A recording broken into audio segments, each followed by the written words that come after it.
Greetings, beautiful people. I am Vernae Taylor, and you are listening to our Breakthrough Podcast. And this is where we come together in a safe space to discuss the breakthrough map, give you the breakthrough map so that you can go from breakdown to breakthrough, from pain to purpose, from your past to living your greatest story.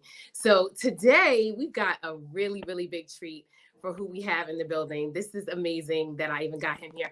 So I'm so happy that he's here, but I'm going to give him the space so that he can go ahead and introduce himself. So tell us, who are you and what do you do? Great stuff. Great stuff. Well, first, I want to say thank you so much for having me. Thank Um, you. yeah. And to all the breakthrough podcast listeners, I hope and pray that something will be said that will impact your life. Absolutely. So, having all that said, my name is Sean Scales. I'm a singer, songwriter, producer, now an author of a book Ooh. entitled Before You Say I Do. So, got that. But one of my most prized possessions or prized titles that I hold dear is that I'm a father um, of two wonderful, rambunctious, energetic, handsome, smart uh, young It men. says every parent. Yeah, that's every parent, right? And I tell them, I make them sing the Wayans brothers, jingle. They're happy, they're single, and they're colored. Uh-huh. And yeah. So Sean Demetrius Scales II and Isaac Van Scales, those are my two legacies that I'm proud to say that I have the privilege and honor of being an active, present father in their life. So that's who I am. Okay. And Wow. I'm a minister, things of that nature. Okay. So yeah. Well, yeah, we're gonna talk about that. Well, Okay, first off, you said a lot. You wear a lot of hats. So I'm not I sure do. what we want to pick apart and break down for the people because It's all yours. that I mean it's beautiful. And like you said, your most proud role is being a father. So I shout out to that because we need fathers. We need good fathers. Me having Absolutely. lost my father, I know what it is I'm to sorry to not hear. have Yeah. someone present. So I Hmm. appreciate that you take that job very seriously. So Yeah. let's talk about because I know we're gonna get to the book because we definitely want to dig into that book because you did say that you're an Okay. author there, so I didn't forget about Okay. that. So talk about where things started for you in terms of you shaping your identity because all of these things are hats and roles that you wear throughout your life, but Hmm. when did you know who Sean was, right? So that you knew where you wanted to go, right? Because we all need vision. And it sounds like with those hats and roles that you're playing and that you're wearing, you had a strong vision for your life. So where did that start? This identity of Um. who Sean Scales Yeah. is. Yeah. That started from the legacy of my late great father, Pastor Donald V. Scales, Senior, and my mother, who was a pastor, as well as Sherry, who's Okay. still with us, Sherry O. Weathersby. Hey, mom. So Aww. that started early in childhood development because they were who they were. So because they were who they were and they were actively involved in who they were, it allowed for that seed to be planted into me. Okay. So I knew purpose because I seen That's what's up. it. Yeah. That's what's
up. Okay. Yeah, and you're a PK. So we already know what that means. Okay, Yeah. so then that's a great segue. That's a great segue to, like you said, I love that you said that they instill purpose in you and you had a Mhm. good example of that. So that's really important for people to have a good example around them, even if they don't have, two parents, two loving parents that were That's right. brought up in faith and That's rooted right. in the church. So Right. you mentioned that you saw this in them, and of course we know that you're a man of faith and you're Hmm. coming from out of the church.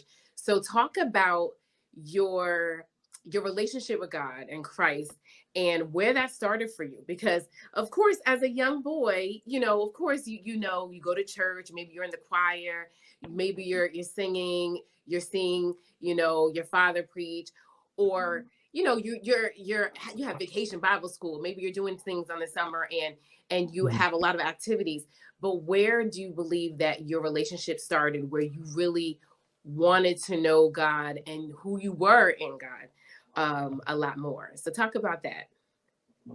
Um, my relationship started um, because of him. He chose me. I didn't choose him.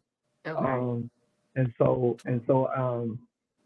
I chose him after, but he chose me.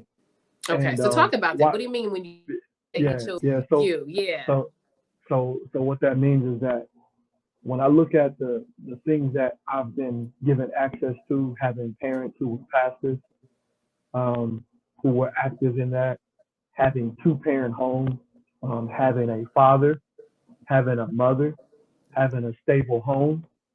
Okay, in that regard, this is clearly I had nothing to do with it. I couldn't choose that, right? Right. This had to be given to me. So when I accepted what was given to me, that's when our relationship started to evolve. In that regard. So I realized at an early age that I was given something because it was also taught to me. It was also told to me, this is what you're given.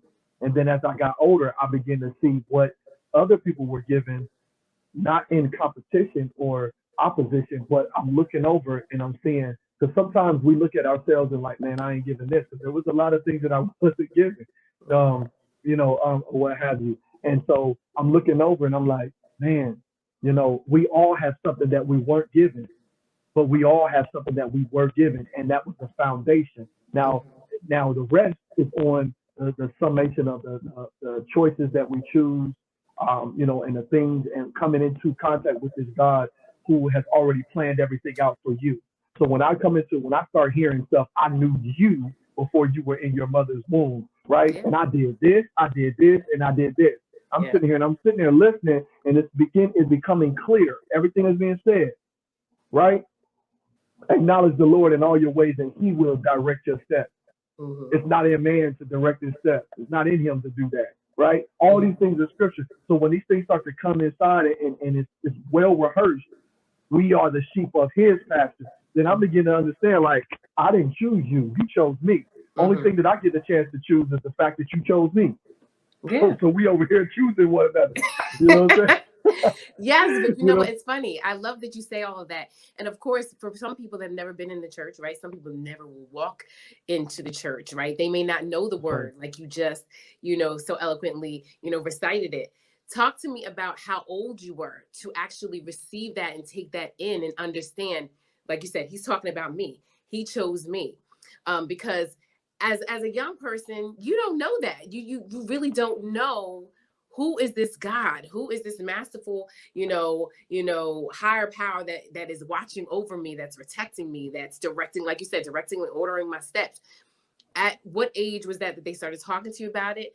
And at what age did you take ownership of this relationship that you were, formulating with your God, to the point where you were active in the church or you were active in this relationship, right? Because we know a relationship is it takes two to tangle, right? So it can't just be That's right. one-sided, so talk about Right.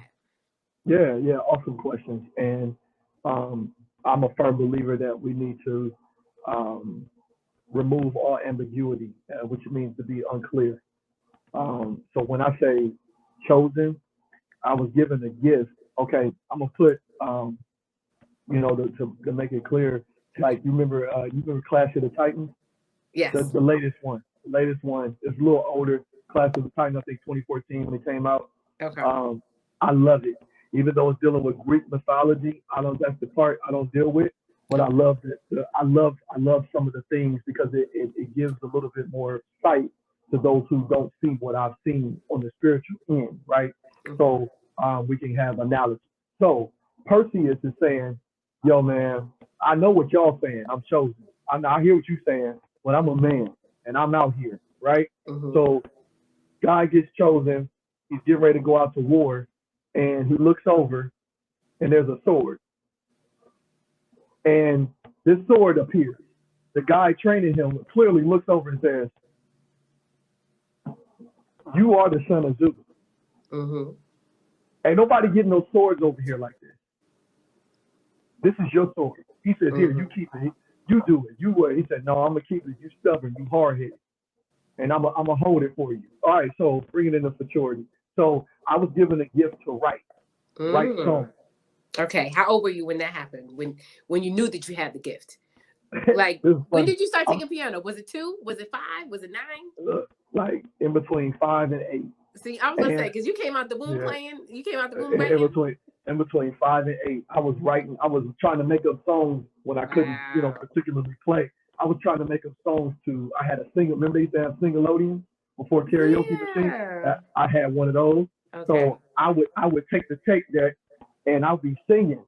Right, I'll record my voice and then take the and then overdub it, and I'll be making up my whole stuff. Like I had a whole little studio setup. Then when I learned how to play, I somehow figured out how to plug it up, play the music out, plug the drum machine up, plug the keyboard up, play the music out, then take that and overdub over and over again, singing my songs, then go. You had your own little studio.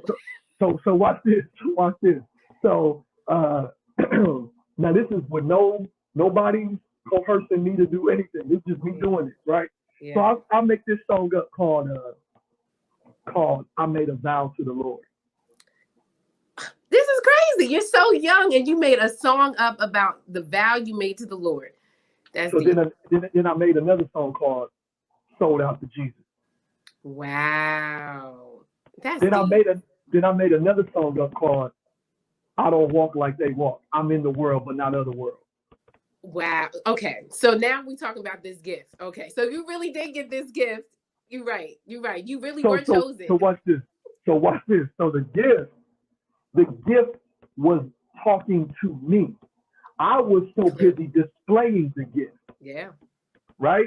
But the gift was talking to me. It was planted inside of me, and I was expressing what was coming. It's like this. That's because we're mere vessels. Like absolutely. Right. Mm-hmm. So this is what's going on. That's why I said, clearly, it does not make me higher than someone. Right. But clearly, I've been chosen. So what does that mean? We got writers that's listening right now. You've been writing in your journal. You might need to go back to your journal because there are things that you have written about. Those are the things that there might be some things in there that have come from Elohim himself. Elohim means strong creator God. Yeah, whatever you call him. That's right. Right. See what I'm saying? He's a strong creator God. Right? Jehovah, he's a relational God, right? Yeah. All right. And then Yahweh means I am that I am. Mm-hmm. All right. So these are the names of God. You know what I mean? So he has characteristics and he shows himself through these names because we've never seen him, right? And his name is Hollow, so I just don't say Yahweh. I know his name, but I just don't say that. Hallowed be thy name. All right. So he's given us Jehovah Jireh, which means I'm a provider. Jehovah Shalom means I'm the God of peace. Emmanuel, God with us, right? Then he did something great. He gave us Jesus. Right. Okay. So we know him through Jesus, but he's done things personally with us before we even come in contact with who he was. Right. He knew you, right? So I'm sitting here writing out journals. My journal is kind of like my lyric sheet, right? Yeah. And I'm going through middle school and wondering why, and I'm sitting here writing, Yeah, you're different. You were definitely different. I don't know why it seems like I can't fit in. I did everything I can. And then the next thing now this is me talking. I feel like I'm boom, boom, boom. And I would see this thing. I would see this constant communication come over. So we oftentimes write through our experiences. But because we come from God, the next thing that happens is, depending on your relationship with him, God starts to talk through you. Absolutely. All right. So I'm going through this and the third. But I realized that I don't walk like they walk. I'm in this world, but not of the world. I belong to you, sold out to you. Wow. So what is he trying to say? Now I'm too busy singing. I'm creating blah blah blah. But what is he trying to happen? Sean, remember, when things don't go your way, remember who you are. Identity is being instilled into me. That's right? important. My mom and dad just opened the door. God was doing the rest. Yeah. He was giving to you. So you're sitting here writing, I believe, blah, blah, blah, but I'm going through this. I believe, blah, blah, blah, and I'm going through this. So stop looking at what you wrote about you, and now start looking at what was written through you to you. Yeah. That's a whole other different, right? Because there's some stuff. All right, there's singers that sing stuff, blah, blah, blah, blah, blah, and they don't even know what they singing. You might need to listen again, right? Because you're listening to what you said. But now I want you to listen to what's being said to you. Yeah. So by the time I 5 and 8, all right, I was just giving out what was being given to me or saying stuff, right? Yeah. By the time I turned 13, 15 is when Dad looked at me and said, I got to take him in the studio. Because see, mind you, I'm making all these tapes up. I'm making all this stuff up. And I'm just thinking, you already had your in-house studio. Right, right. So then he said, I'm about to take him in the studio, right? Yeah. So then he's working with me. Here comes 15 to 16 to 17. All right, so 15 to from 15 to 18 in that regard is when I finished my first single. All right, so from there I knew this is when I started to lay hold of. Oh, you talking to me? Oh wow. Okay. Right. Yeah. Right. So now he's downloading the song. Right. Right. So I'm like, wait a minute. Okay, but this is in my immature phase still. You know what I mean? But it was enough to keep me out the club. It was enough to keep me from, being a whore. You know what I'm saying? It was enough to keep me from doing all of this. It was even enough because I came into my senior year playing basketball at Independence High School. I came in, I went to a basketball camp called Blue Chip Basketball. And that's out in Kentucky. They used to have it there. Matter of fact, they made a movie out of Blue Chip. Oh, okay. So Blue Chip Basketball camp, and I was top 50 out of 500 ball players. So wow. I come in with letters coming into the school. Okay. I get into school and going through the coach yelling at me. I'm talking about hollering. One time there was a coach that literally thought I called timeout and cussed me clean out. Now, of course, my dad was. Of course, that. But in the emphasis, I'm trying to show you something. In all of this, in the fetal stages, we have an antagonist who does not want you to walk into what you. So your antagonist might not be mine, right? So somebody's like, man, but he had everything, right? But I didn't have a bunch of brothers around me like, wait a minute, you ain't just about to roll up on my dude like this and come against his confidence. My dad was older. He was a pastor. Now, he gonna do some talking, but I seen parents. When you go to, yeah. I'm gonna be that. That's the type of parent I'm gonna be. So that's what I know. They ready. You know what I'm saying? They ready for whatever. You know what I'm saying? We ready for it, right? So I didn't have that, right? So what's happening? You know what I'm saying? What's happening to me? Why are they coming against me? Well, Sean, you got to go back to what you just said. Yeah. Because you're not just dealing with that person. You're dealing with that. If that person is not connected to whom you are connected to, then they can be used by the antagonist to come against you to stop you from walking into what's there for being sold out to Jesus. So in the interim period, while I'm getting all this flack, my teammates around me, was a brother by the name of Dashawn Penninger. He knew about God, but he wasn't saved. Now he's giving his life to the Lord. That's what's up. Okay. Seeds are being planted through my transition. Right. Then a mother came to me and said one day, had some star athletes. I was alongside the stars. And what happened was my senior year, I said, you know what? I believe God is calling me to go into the ministry. Oh, there it is. So I went to the coach and I turned in my jersey. Wow. I had a scholarship on the table. Bold. Coaches, all of the above. Now looking back, had I had some vernacular articulation, information would have helped me through, I would have pursued both and allowed and went through that little pressure, right? Okay. But the Father already knew, right? Yeah. He already knew, and you never go wrong with choosing the Father. Yeah. Period. Yeah. I mean, you knew at an early age. Yeah. Right. Okay. So then I say, I'm gonna turn my jersey in. I understand. Wow. I'm getting, this the third, but this is what I'm called to do because, mind you, while I'm going to playing basketball, I'm in the studio too. So I'm looking at two worlds. I'm looking which one. That's a lot. That's a lot. And then you got to get good grades. Then you got to do this, etc. So forth. So I said, I'm looking at two different worlds, man, and one's giving me a lot of chaos. All right, so I'm gonna go with the one that's giving me my peace. I'm gonna go with it, right? You're not gonna escape your process either way, right? Nobody's gonna escape it.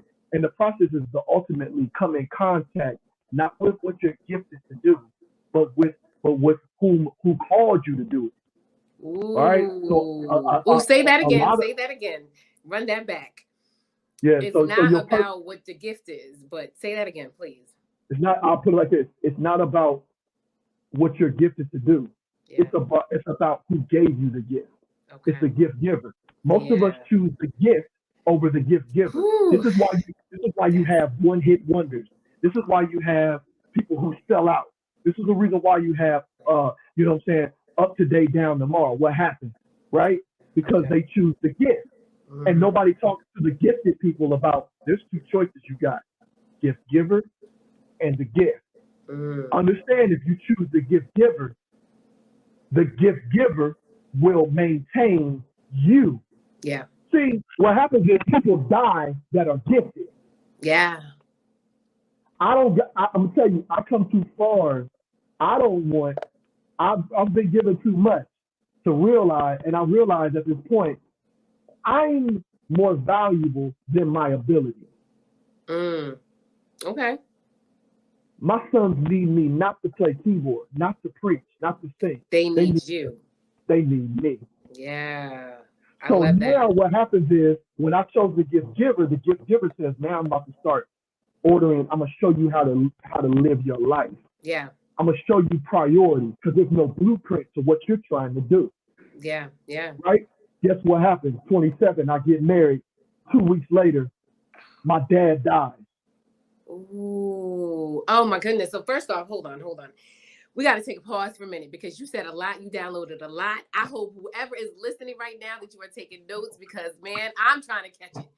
When we talk about ministry, this is ministry right here. This is ministry for the people that maybe don't know God, don't know Christ, will never know what it means to be in a church, to fellowship with other believers. So this is some good stuff here. Okay. Yeah.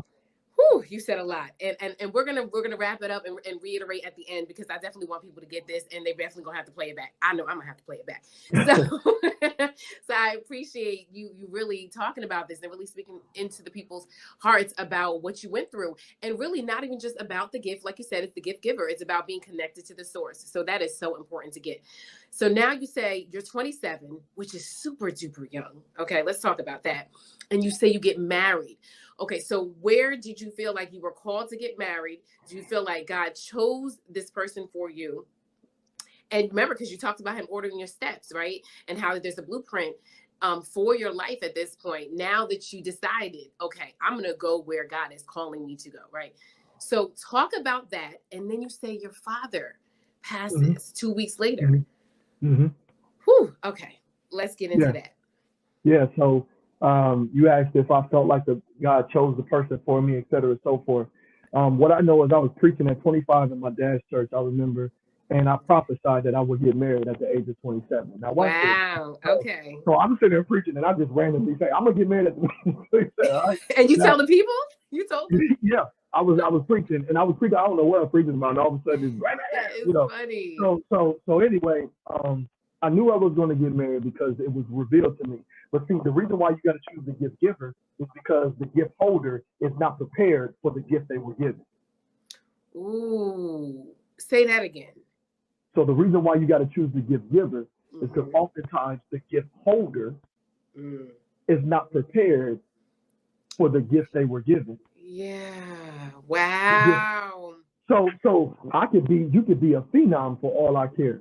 Yeah. but your character, your priorities, your discipline, Yeah. your adherence, your heart got bitterness, unforgiveness.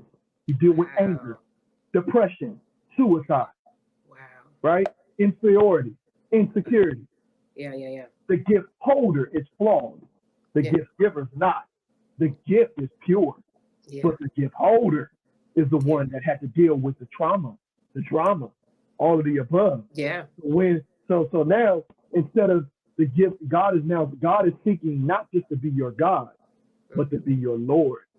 So now he sends me through the process. Now he already knew the process that I was going to take. He's not confused one way or the other. Right. All right. So I'm the one that didn't ask him just because I said it. See, now I know if I say something or I write something, I know I got to go back to him because the scripture says, in all our ways acknowledge him and he will direct your steps. Right. So you didn't go and revisit. No, didn't recap, no recapping like what you gonna do. I didn't do none of that. Man, I'm the man. I'm the man. You know what I'm saying? Wow. Look, I ain't been having sex. I'm a virgin. I mean, I done made it through high school. I'm a virgin. I've been sold out. I didn't go to my prom. I didn't all this stuff. So now you got a sense of entitlement. Sean Scales with a sense of entitlement. Wow. Oh, Sean Scales is prideful, not because he didn't do this, not because of what he had. No, we were a middle class family, wasn't poor, wasn't rich, right? We in the middle, all right? So I didn't have the convenience. I grew up with the homies.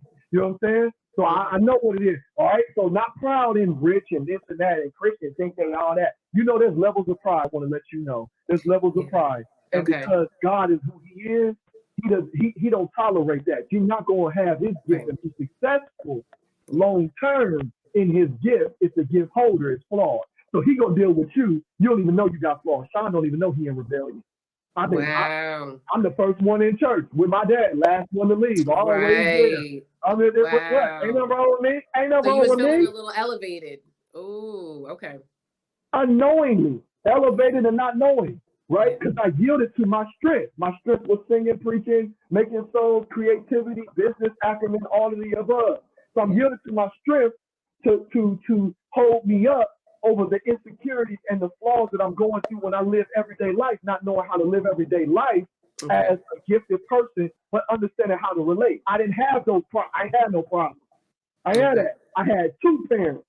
You understand what I'm saying? Yeah. You know, now these are different sets. Again, everybody's struggle, everybody's process or wilderness is different, but you're going to go through it. So I went through mine, right? Okay. So had my dad, I'm a dad's boy. I'm a father's dad. I love my mama, daddy's boy, my guy. You know what I'm saying? I look to him for strength, identity, all of the above. That leaves. Wow. Now I'm 27. I'm 27 in a marriage. And you can't talk to him. Oof, gosh. Right? And then as soon as he leaves, I felt like the world just opened up, like the walls just pushed back. And I'm this little person, I'm this little entity in this big, gigantic realm that oh my God, I'm a deer in headlights. Now, the strength I had, I remember when John's dad. Because he was your foundation. I remember this time he'd be in the bed, he'd be like, and I gotta go sing, or I gotta play basketball, or whatever it is I'm doing. I'm like, Dad, I'm gonna go. He said, I can't be with you in the natural, but I'm with you.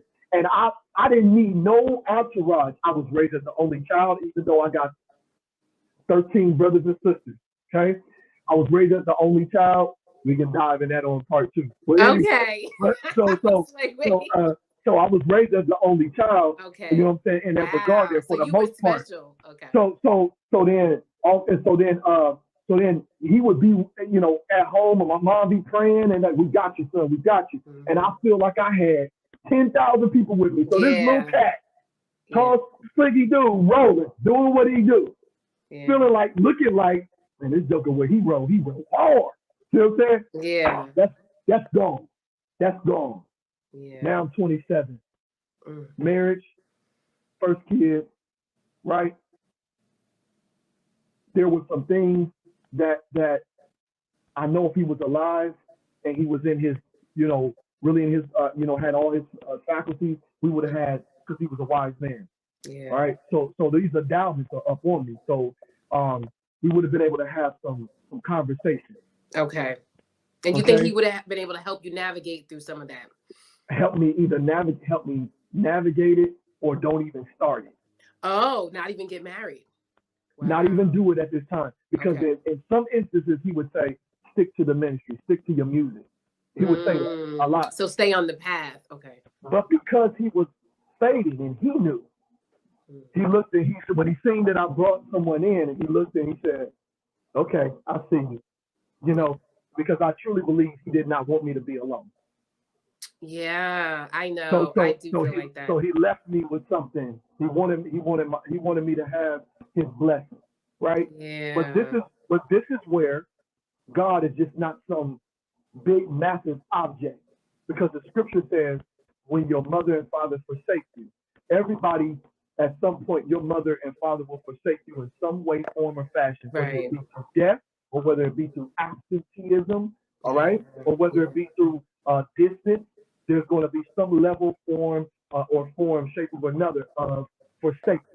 But the Bible says, when your mother and father forsake you, watch this. It says, the Lord.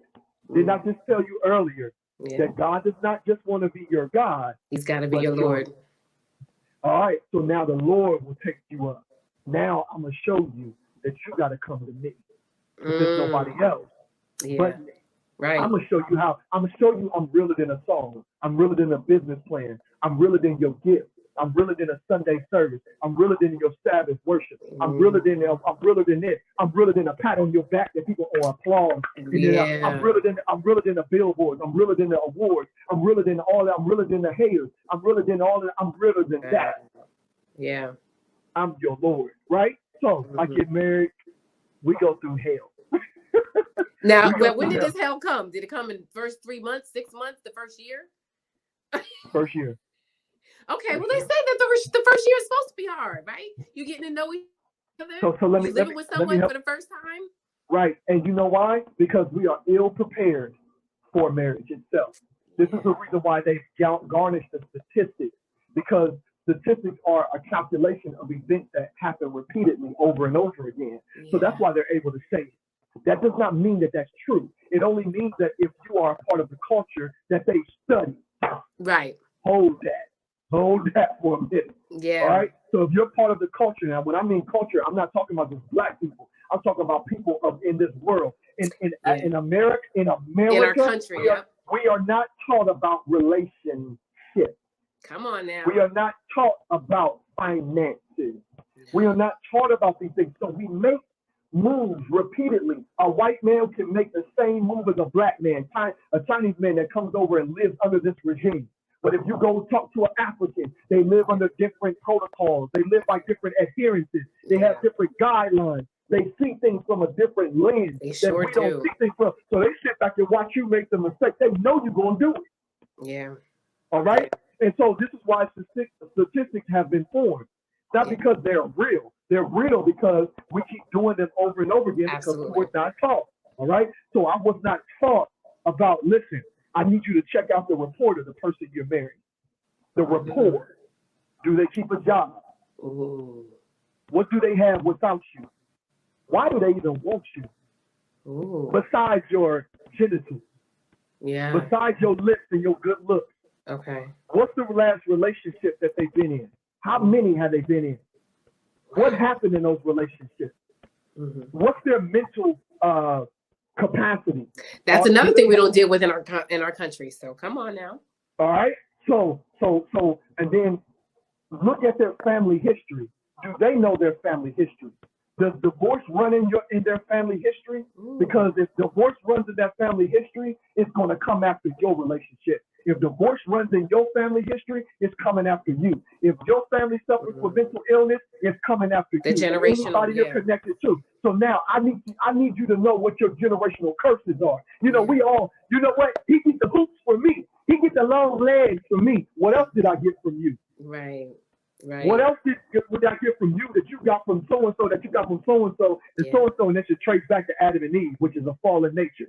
Okay? I don't want to know about the good. I need to know about the bad. Absolutely. Why do I need to know about the bad? Because I need to know if there's any trace in me and if there's any information or solutions that's set in stone that tells me whether or not I'm ready to take on this person because I need to go deal with my stuff. Right. Now, question, Sean, let me stop you there for just a moment. Now, I assume that what you're saying in terms of being ill prepared, that perhaps there was a lot that you wanted to know that maybe you didn't have the answers to for this other person. But for you, seeing the example, right? Seeing the example, right. Seeing the love, seeing the two-parent home, you know, seeing ministry, knowing purpose and vision very early on. Did you not feel like you were prepared based off of the example that you had? Hey, listen, everybody's a driver on the passenger side. Everybody's a driver in the back seat. Okay. It's when you get in the driver's seat. That is so true. That is so true. You're right. Hey, my dad used to say this. He'd say, one day the ball gonna be in your court. Ooh. And when he was passing, I said to him, I said, Dad, we're gonna be having those moments and you trying to, you know, keep everything on the up and up. I'm like, Dad, you know, the ball's in my court now. And they looked at me and said, Wow. Right? And so now the ball's in my hand. I'm dribbling the ball now, right? Now I don't know the play. So now I got to rely on the coach. Okay. I know you can hear me to make a song. I know you can hear me to create an idea, but you need to hear me to tell you what to do. You need to hear me when I say stop. You need to hear me when I say don't have that argument. You need to hear me when you don't hear me enough. You just heard me enough to do you. Ooh. You don't hear me enough to do what you're supposed to do. Okay, so you weren't really hearkening to his voice, even though you could hear him. You weren't hearkening to the voice. I didn't know that type. I didn't know him to be like that. Wow. I'm like, yo, this is it, man. I'm doing what's right. You're doing the best you can. Right. God ain't asking you to do the best you can. He's asking you to do what he told you to do. Right. His will. Okay. Right. Wow. So, and it's not just for me, this is for the spouse too. So all of us going through the same thing, and you put all of us together. Oh, that's straight combustion, man. Yes, it was some good times. Yes, all of the above, right? But the thing was, we were not. I can speak for me, right? Okay. I'm gonna speak for me. I was not prepared enough to handle my own press because I'm a man, and then the man that did that I seen do it for 27 years left. Yeah. Oof. Now, how did you deal with that? Because, all right, so you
start bossing in social media. For all your social media needs, you come to the right place at the right time to get your website designed, landing page, social media platforms, and get the training you need to get in front of the people that's ready to buy your products and services. Let me train you with StreamYard, Zoom, Clubhouse, and much more. And let me help you get your virtual professionals, not assistants, because assistants can only assist you, but the virtual professionals can give you that professional flavor that you need to expand your reach and increase your revenue. Jump on in and get in where you fit in and start bossing today.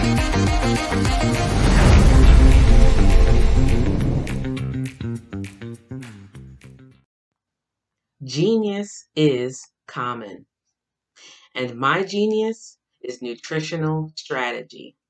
I am Shawnee Smith, the owner and creator of Can Do Spice. Can Do Spice was created because I knew that adding herbal and mineral supplements to my diet did not have to be boring. In fact, because I'm a food enthusiast, I knew I could create something flavorful and explosive that also had the benefit of adding herbal supplements such as sea moss, bladderwrack, burdock root, and black seed, just to name a few. I invite you to take this journey with me where we come together and take control of our nutritional health. It is my way of sharing my genius, the gift of flavor and the healing power of herbs to the world. What is your genius? I'd like you to imagine with me, if you will, opening an app where you can collaborate with like-minded individuals from around the world, get inspiration and in-app tools to launch and grow your business, as well as share your knowledge and earn compensation, all in one app. Well, the name of that app is Truso, short for Truly Social. Hi, I'm Matthew Newman, the founder and CEO of Truso.